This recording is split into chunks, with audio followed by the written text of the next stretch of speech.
Hello, everybody. Larissa Tormey is here with my broadcast, talking about songwriters and writing business in general, and meeting beautiful people on my way.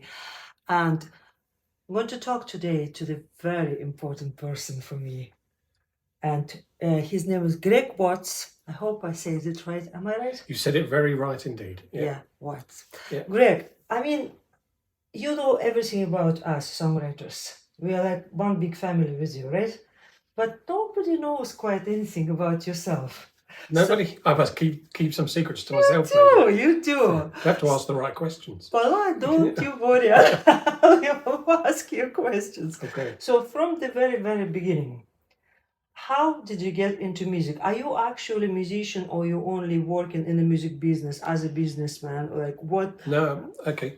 So when I was about 10, 11, I first of all learned some keyboards and things like Axel F and Howard Jones. So I used to just copy the keyboard riff, and at that point I was learning to play, but I was also buying records a lot. And instead of lots of my friends were learning, music by theory, but I was much more interesting to listen and play it back. And actually, even after a very short while, I'd start to write my own things or my own lyrics. When did that start actually? 11, 12, So very 13. early. So, and I remember doing comedy, I was doing at school, I was doing plays and funny sketches and things like that. So that creativity was coming out very. What were you doing? Were you part of the play, like singing and playing? No, so I guess in my English classes, they'd set us a task, and it would always have a funny, comical or musical theme. Even if they were, say, wanted me to be serious, something creative came out. I mean, I often got told off for being, they're going to do an election, and you still the same. You didn't change now. I became the leader of the party, and we had a theme tune and blah blah blah, and they'd tell me off because it was like, that's not what we meant you to do. But it was that was always there inside and sort of trying to get out, I think. So creativity. Yeah, creativity. Yeah. And so in a sense that was there from very early on, and I was always running businesses from very early on as well. So I did business studies at school, and remember GCSE business studies, they got you to, like every 6 weeks, they got you to sort of have a new idea for setting up a business. We used to do like front cover of things in a magazine. And so from then on, I was always interested in how do I make money? How do I make money? And I had lots of different endeavors into small businesses. That's quite unusual, isn't it? But what you're talking about, so you have you're 50-50. You're creative person, but you're business person. Usually it's kind of one takes over, isn't it? In your case, it didn't. No, in my case, it was, I want to be creative, but also how do I make money? Well, initially it was how do I make money? It was things like let's do car washing, and I set up my own car washing business with my brother and my friend, and they'd go out doing the car washing and I'd do the organising. Wow. So I still get a good share, but I was doing the creativity at the same time, and I was organising the band. So I'd be write the songs, but I would be organising the band and planning and things. So I think I was always creative, but with a business focus. Yeah, okay. And the two for me work together. I always sort of thought, where's the song's going to end up, rather than I'm just writing songs.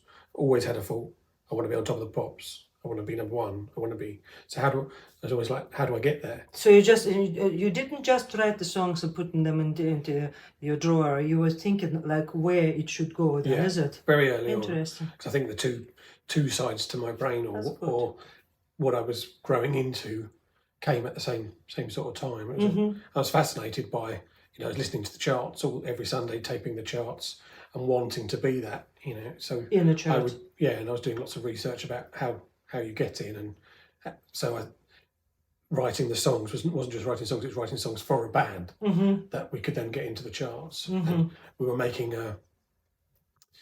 we'd make a record sleeve, and so it's all there very early on, because I knew you had a good song, but you have to have all the other stuff with it, the image, the So sleeve. You kind of was writing to the lead as well that time, like you didn't have the leads coming up, but you created them yourself then, kind of thinking about certain artists when you were writing, is it? That's what you're talking about? Yeah, I think no, because the band that I actually put together bands. Oh, so you had a band, to showcase the songs, because I kind of worked out early on I couldn't work out how do you get your song to Madonna, for instance. So I was growing up in the era of Madonna becoming successful. So it was like, well, we have to be the band ourselves. So we created little bands and then tried to sell the bands and the songs. So what style was that? What style? Oh, initially, so I had my first couple of bands, popular. My very first band was with my brother, and that was pop and he was a bass player. So he liked Level 42, had very sort of funk groove to it, but it had a pop and that. I was into so let's put OMD and Howard Jones, Pet Shop Boys, mixed with Level 42 and some bass. Oh. So it had quite real feeling to it. And did you play yourself or you didn't? I played keyboards. Oh, you did play keyboards. Yeah, I'm writing a book at the moment, and actually going through what I used to do, I actually got quite far. I used to program the drums myself, do the keyboards, do the recording. I had an 8-track machine where I'd record everything down and I'd bounce them into different tracks to give me more tracks to do the vocals. So I was producing the whole thing. Okay. My brother would come in and play bass on it. Sometimes we'd write songs together, sometimes it would be me, and then he'd come and play bass. He was older than me, so he was getting girlfriends and things like that, so he was less interested. Yeah. He was very interested in playing the bass. Something took over. Well, he was less interested in let's get the band. That was my whole life, I think, at that point, in a sense, music. So you mentioned you're writing a book now. So I'm writing a couple of books. I'm nearly finished. I'm editing one, and then I'll start writing the second. Oh, wow. And is that like about your life book or like the book for songwriters, how to write? The first one it does have bits about my life, but it's more about probably these sort of questions. So I do the mentorship, songwriting mentorship, and it's kind of what has come up during that situation and how we found that information. So in a way, it's going through all the ins and outs of what we do and how to become a successful songwriter. And it's not just about writing songs. It's not really about you though, as a person. I tell lots of stories. Because I think you probably know I'm a storyteller from the. I do, yeah. So there's lots, and as you write, you realise behind the methods and the madness that I've come up with, there is always a story. There's always where did that come from? Oh, it came from a situation with my granddad or this or that. Okay. So it came from. So I tell a lot of those stories to make it real. Oh, that's fab. So one book nearly finished, you said? Well, yeah, I'm editing that book, and then I'll start the second book. But what second one will be about? The second one is about winning Eurovision. Oh God! So I can't complete that yet because I haven't won it yet, but I'm going to write it in prophetically. Because I've got 14 chapters about getting into Eurovision with different songs. So eventually I can then finish that book. But I think I feel like I need to start it to put it down on. Like I'm always telling people to put down on paper or they speak out their dreams. Yeah, the dreams. This is me speaking out my. I still didn't get through that at all because I don't do that. Even you always saying to put the goals in front because I'm afraid that's kind of superstition. If I wish that. Somebody above will say, "Oh, you're dreaming too big now." Yeah, Well, I read something. I think I read something the other day. I saw something on TikTok, and I thought it hit me even more. And it was about we're given dreams. I'm given a certain dream because it may be a reality. It may be my reality. Of course, sharing that with you might think, "Oh, he's a bit of a nutter." Yeah. But actually, you've been given a different dream, and actually. And again, I'll say it quite often in the mentorship or in camps, when you have the right dreamers together and people support your dreams, then you can go a long way. So, but I think but you will also meet people who will cut your dream down because they haven't been that's not supposed to happen, exactly. Yeah, well, they aren't dreamers or they haven't been given that particular dream, but that doesn't mean your dream that you've been given. Because I think my musical creativity is given to me by God. I believe in God. That was something that... Yeah, it's a gift you have to use. It was a gift that was put into me, and very early on, and it was, maybe I didn't realise it at that point, but it was a dream that I was given to be successful in the music business and to be different in the music business, to be positive. And I think that's kind of... It's hard to say, unless that was put there. I think if it wasn't put there, I would have lost it, and it wasn't a real dream. So many times I could have given up along the way. Yeah, you had a goal in front of you. Hundreds and hundreds of thousands of rejections. Distractions. But you've got this dream that's saying, no, actually, you can succeed. You can succeed. Keep going. So that's, and again, I think that's probably one of my biggest gifts, where I'm a good songwriter or a very good songwriter or a good businessman. I'm persistent and I believe that I'm meant to be doing this, and I continue even when I have a failure. Oh, that's a big thing, because lots of people just give up. They just think, no, they don't continue because they think it's no point anymore. Yeah, so I could tell you again loads of stories of different partnerships I had, brilliantly talented people who we got somewhere very close, and then tell me one of the stories anyway, maybe something as an example. So I had one of the acts we were putting together was a band called La Confidence, which was La Confidence. It was playing, and it was quite surreal because I was rubbish at French, and I used to get chucked out of my French lessons. And we were then writing these songs, which were pop, and we'd throw little French sayings into them. And I remember recording one of them, and the producer saying to me, "Do you mean to say that?" And I was like, "No, what I'm trying to say is I don't understand French." And he said, "Well, you just said I don't like the French." I said, "Okay, look, we best change that. It's not what we're saying." But it proved proof in the pudding. I didn't have a clue what was French, but I was trying to be kind of sarcastic in it. Anyway, so we got, what we did was we put together a 4-track EP. We recorded it professionally. We then were like, well, how do we market this? Got a friend of mine to help market the actual it was tape cassettes in those days. And we had basically a newspaper with the lyrics on and pictures of us. And on the other side was some chips. So we put the tape in the chips, wrapped it up, newspaper, so it was like just a cassette with like a wrapping, and then sent it out to loads of record companies, record labels. I sent probably about 250 of these out with stamped, addressed envelopes, and caught quite a few back. And quite a few came back saying, "Love your artwork." That was genius. Songs are quite good, but the genius idea is putting the stamped addressed envelope in because they come back. Most of it, some didn't come back at all. Some come back saying like it. We won a few radio competitions.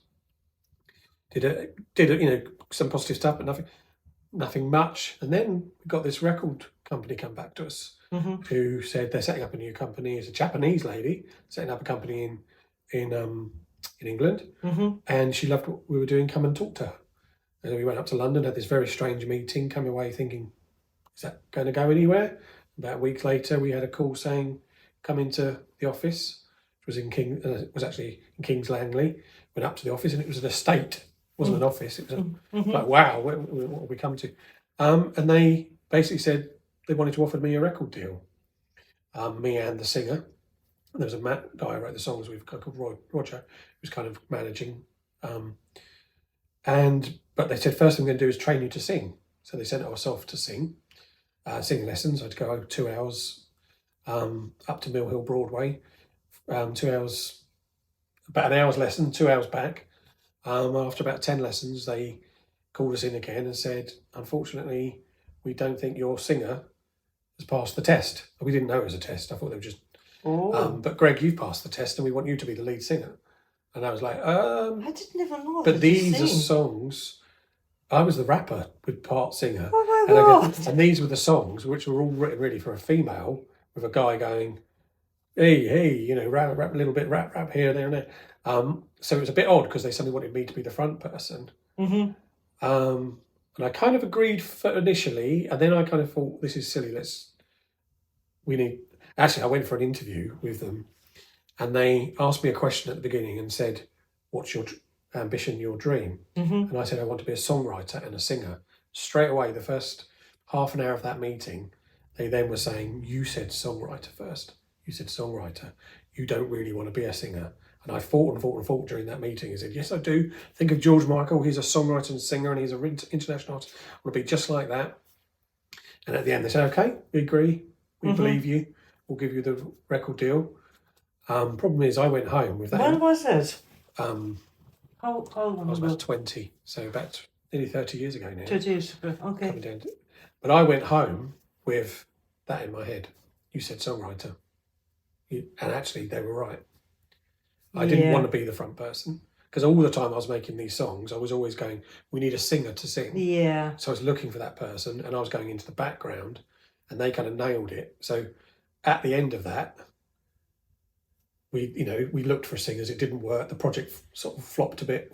It lost momentum. And the guy I was working with, no, we didn't fall out or anything like that, but the project lost momentum, and obviously the girl that was the singer, she ended up not being the singer anyway, and they stopped.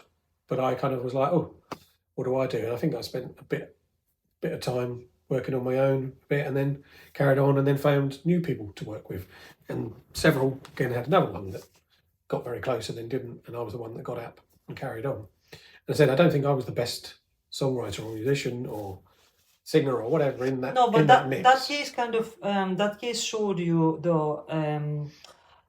that you are a songwriter. Yeah. It was a lesson, kind of, wasn't it? Yeah, for me, and to know, I think something I've certainly learned from interviewing lots of songwriters, or doing the mentor thing, and you come across lots of different people, is most songwriters have been in a band, or have been singers, or have been musicians, and they've ended up wanting to be the person in the background writing rather than the person at the front. But do you think maybe that happening because they didn't succeed as singers, and then it's like a second choice? Okay, I can't be really; it's too hard, so I'm going to be a songwriter now. Some, but I think quite a lot no, because I think for me, I didn't know didn't really want to be a singer. I was actually put in the front of the band, so they brought me to the front, and then it was like, that's not really me. And I think actually, if you compare. So I would say I'm an introvert extrovert. I think for being a singer on stage, you probably have to be an extrovert. You do full extrovert, yeah. So I think you have to get on, and you have to love performing. Yeah. I don't love performing. I love the creative part, and now I like speaking in the front and being inspiration. Trying to inspire people. But it's not I don't think I want people to come and say, "Well done, Greg, you performed well."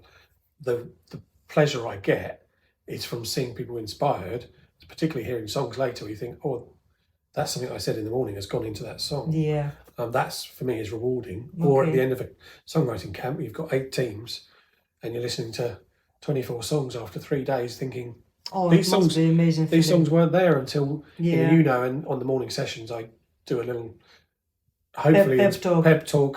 Sometimes it's a brief, sometimes it's a bit more meaningful. But that, for me, that's the important bit now, because I'm giving back to the inspiration.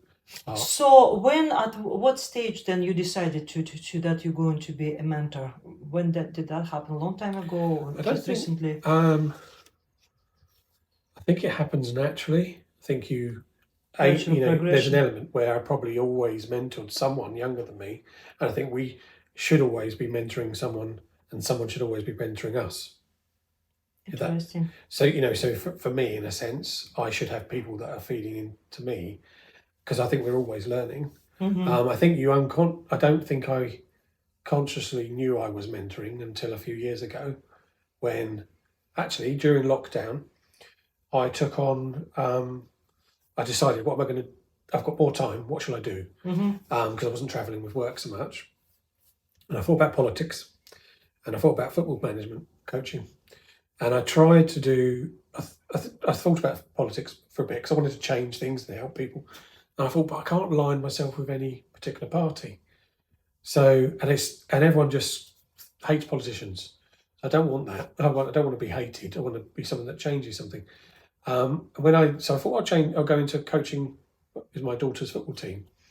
And during that time, I saw the girls change into a team.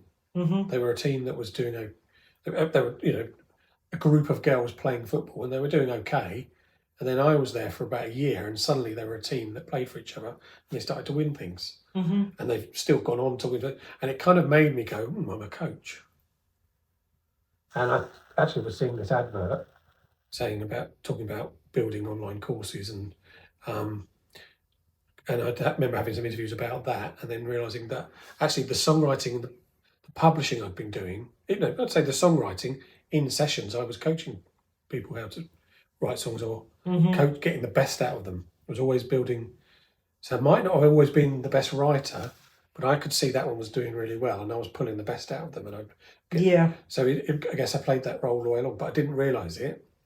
Doing the football team, you then start to think, okay, I'm coaching. Then I started to coach, mentor officially, and then you realise, okay, no, that this is my next step in. Because I know I'm doing it now, in a sense, and I can see people come on our mentorship course and it's very rewarding, massively changed. It's very not rewarding. just the songwriting, the actual the confidence is key. You see people's confidence change from beginning to end. Yeah, it does. It does. It's magical, actually, what's happening with people during that course. Because I went through your course as well, Greg, and I learned a lot, and I changed the thing as a person too, and become much more confident as a songwriter. And tell me, so publishing company, was that publishing company in place before you started coaching, or it was it? So it's all kind of naturally happened after each other. So as a songwriter, I was working with Paul and Pete as DWB, Greig Watts, Barringer, as a songwriting team. We kind of put ourselves together as a songwriting team. We're initially working together, but then we started to become a little bit successful. And we were working with companies in Belgium and a couple of other places, and they were asking us for songs that we didn't have. Okay. We were good at certain things and certain that. Right. But we were like, we have got co-writers, and why don't we ask the co-writers for some songs? Because there'd be these couple of girls that we worked with who were really good at folk country type stuff, and we were getting leads, and we weren't good at that. So we just used business brain and went, well, actually a percentage of their publishing their share and us getting the cut is better than nothing at all. Exactly. And of course, if a company comes to you and says, have you got this? And you've always got something, which we did because we then had people around us, they come back every time because they think we can deliver every time. So initially it came from our co-writers. And then we kind of worked, okay, this works. And then we started going, well, let's look for people outside of our co-writers. And it was slowly because I was still songwriting a lot at the time. But then the more the leads came in, the bigger songwriters wanted to come and work with us. And it grew and grew. And I guess I became more publisher than songwriter during that period, particularly because I think I was a lyricist, a melody and lyricist, but as a lyricist, becoming successful in Japan, and they changed the lyrics. Yeah. I think that became less and less rewarding, and the business side became more rewarding at one point. Yeah, I would understand that. It's a kind of pity when you lose the lyrics. So in a way, that it was natural progression. I became publisher at that point. I think I'd lost myself a little bit in that really good success we were having, because suddenly was like, but I wanted to be creative as well. And I think when we found Eurovision again, and when I was started doing songwriting camps, and I kind of got the creativity back because I realised I'd got something else creative to give. But do you write now yourself, or you don't? Very little. Very like little. Last year I did 2 songs, but it was more, I remember going into a room, and normally I'm just A&Ring and I'll direct, but it was obvious this room needed some help. I needed to sit and work. Then you step in with them. Which is I don't do very often, but actually, and it depends. I won't do that necessarily on a big camp, because I'll probably go find someone else to do that because I'll be running a big. But this was like a couple of sessions at our studio, and I felt actually I'm the person who could help here, so I did, and I had time that day to do it. Often, I did try writing on the songwriting camps that I was running, and you can't come back. I was pulled in too many directions. It's not fair on the writers that you're co-writing with, because I've got to pop out go around the other room. So I've very much learned, do a job, do it well. Yeah, concentrate on one job. Focus. And before we finish now, I'm going to ask you a few more questions. And one question, personally, I'm very interested and very curious, Greg. How did you create this mentorship course that it becomes so personal? Like I know many other people work in music business, and it's all about a business. Like you're a businessman, but you still, the way you connect people, you connect them on very personal level somehow. Is that happened naturally? Is that because of your personality, or do you have some skills for that? How did you do this? I think it's, again, not a planned thing, but it's probably one of my giftings is connecting. And again, I think if you see me on a songwriting camp, and I've learned that, well, when I'm vulnerable and I tell a story and kind of share with people, and people think, wow, Greg's sharing something deep and being open. Suddenly you get songs where people are really sharing with each other. And I think they open up. So, for instance, Las Negras camp was probably the camp I'm most vulnerable at. There's a very creative spirit there, and people come in and I think they feel it's a bit life-changing because they can come and open up and they're with other songwriters.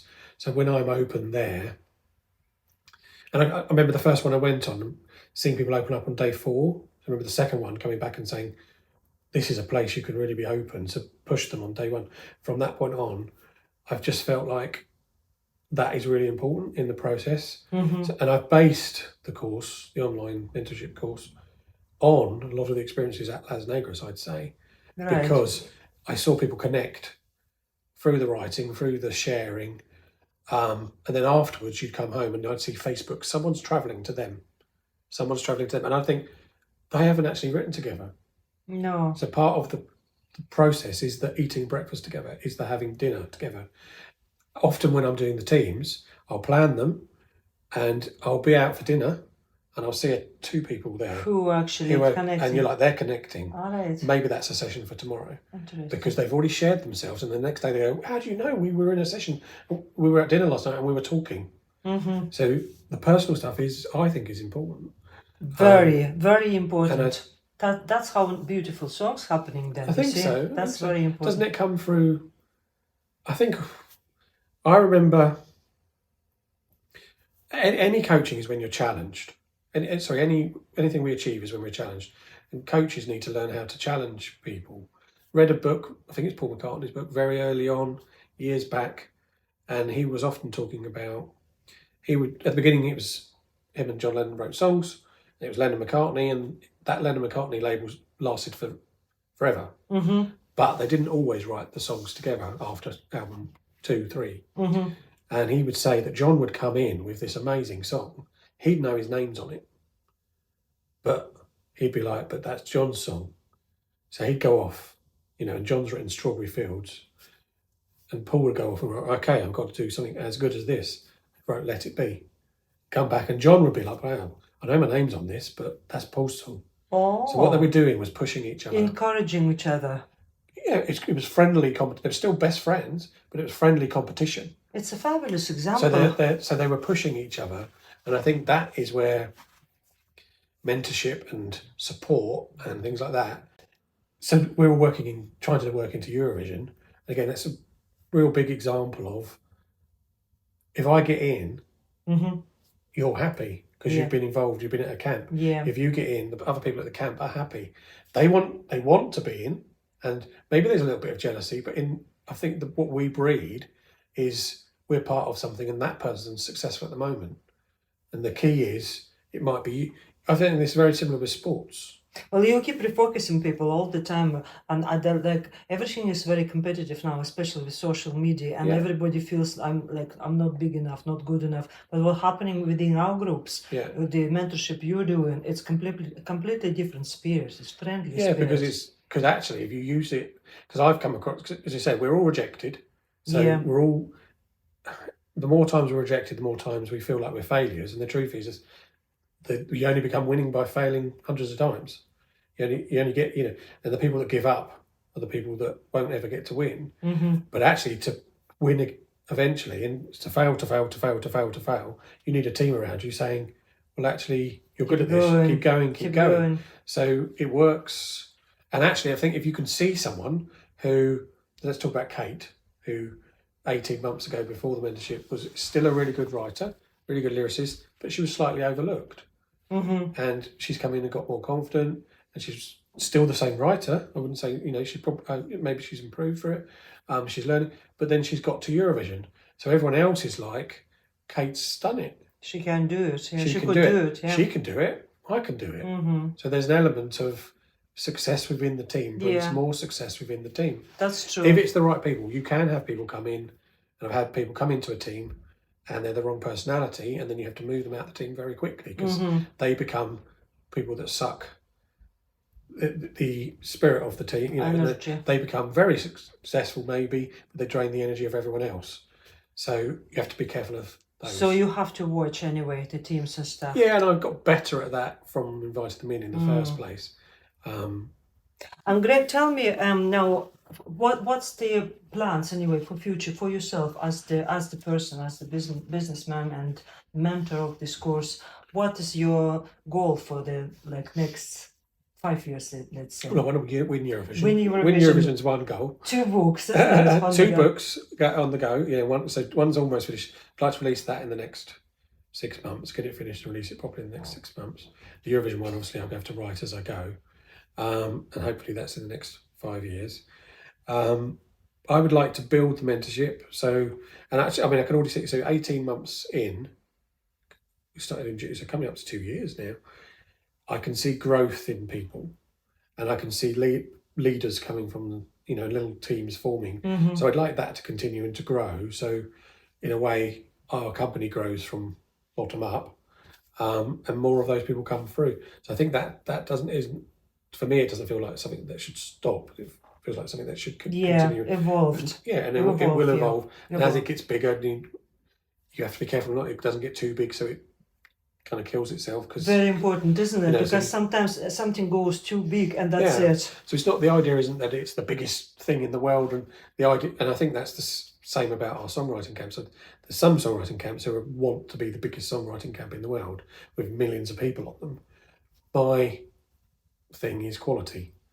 I want to have very good songwriting camps, but I want people to come away going, I'm really inspired, I've written really great songs, and I want to come back. And we sell the songs. Yeah. We won't sell every song because you can't, but we get a good track record of selling the songs from those. Good quality product at the end, and people enjoy themselves. There's two things, isn't it? There's an experience. I think I've learned success is good, but you've got to enjoy the journey. And actually having those right people around you makes you enjoy the journey better. I was talking to someone else the other day, I can't remember who it was, who was talking about how he'd done, I think he'd been #1 on the Billboard charts in the world, which was a good achievement, something he wanted to achieve, but he wasn't sharing it with any friends. And he'd love to do that, sharing it with someone else that's his friends, because when you win something, and I had this today with my girls playing football, we lost badly today. We ended up with 8 players on the pitch because one girl came back up from Cornwall to play 4 hours. She drove, dad drove, because she feels part of a team. But we win together and we lose together. Right. Actually, if you lose together, you can get up and go again. Yeah, it's much easier, isn't it, when you share even your failure. But if you win, I think it's the same. If you win, if you're at a beautiful view and you're on your own, you do turn to someone and say, look at that view. Or what people do at the moment is take photographs and want to show people. Yeah, they want to share. The truth is, you'd love to share that experience. So I think that's important. We're supposed to do, we're not supposed to be isolated.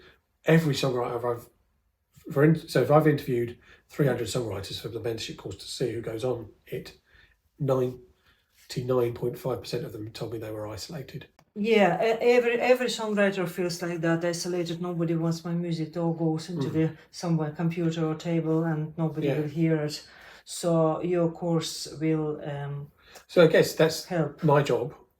It feels like it's always like, you said you're isolated. Everyone says it, and my job is to say, well, you're isolated and you're isolated and you're isolated. Why don't I put you together and you're not isolated? The thing we said in Ireland, I've had 4 or 5 people come on the course in Ireland. And it makes sense. Well, why don't you all have? That was genius, and now we have a nice team in Ireland, and we're proud with DWB team as well. I'll tell you, so an example of this. So this is where I think I am connected. I think about other, and it just happened. I think when you have a gifting for something, it does just happen. You don't try. But I remember going to Holland. So going to France. I used to go to Midem. And I went to Midem and I met a group. Met a publisher who was from Holland.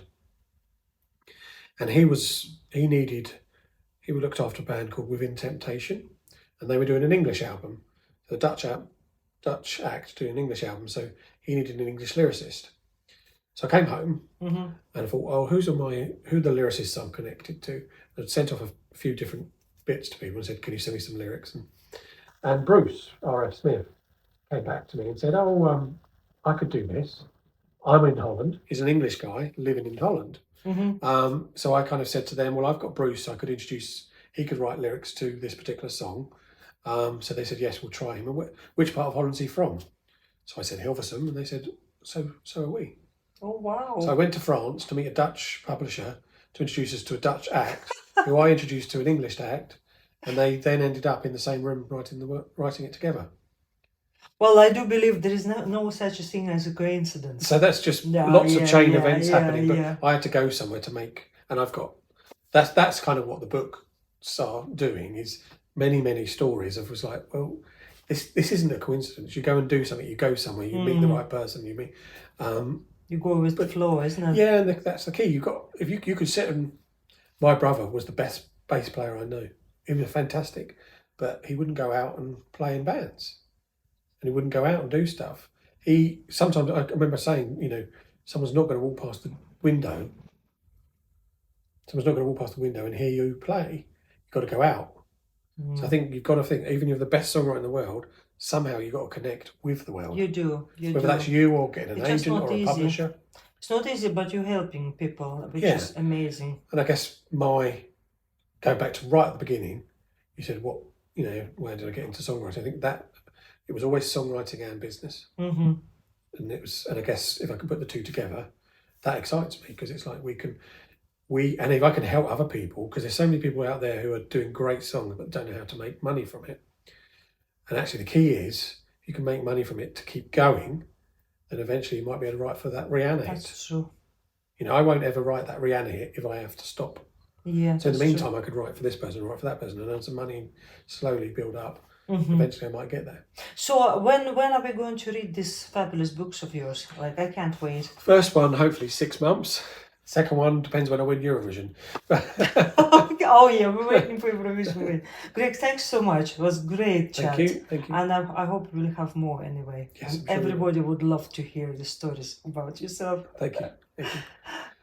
Thank you, Greig. Bye-bye. Bye. Bye.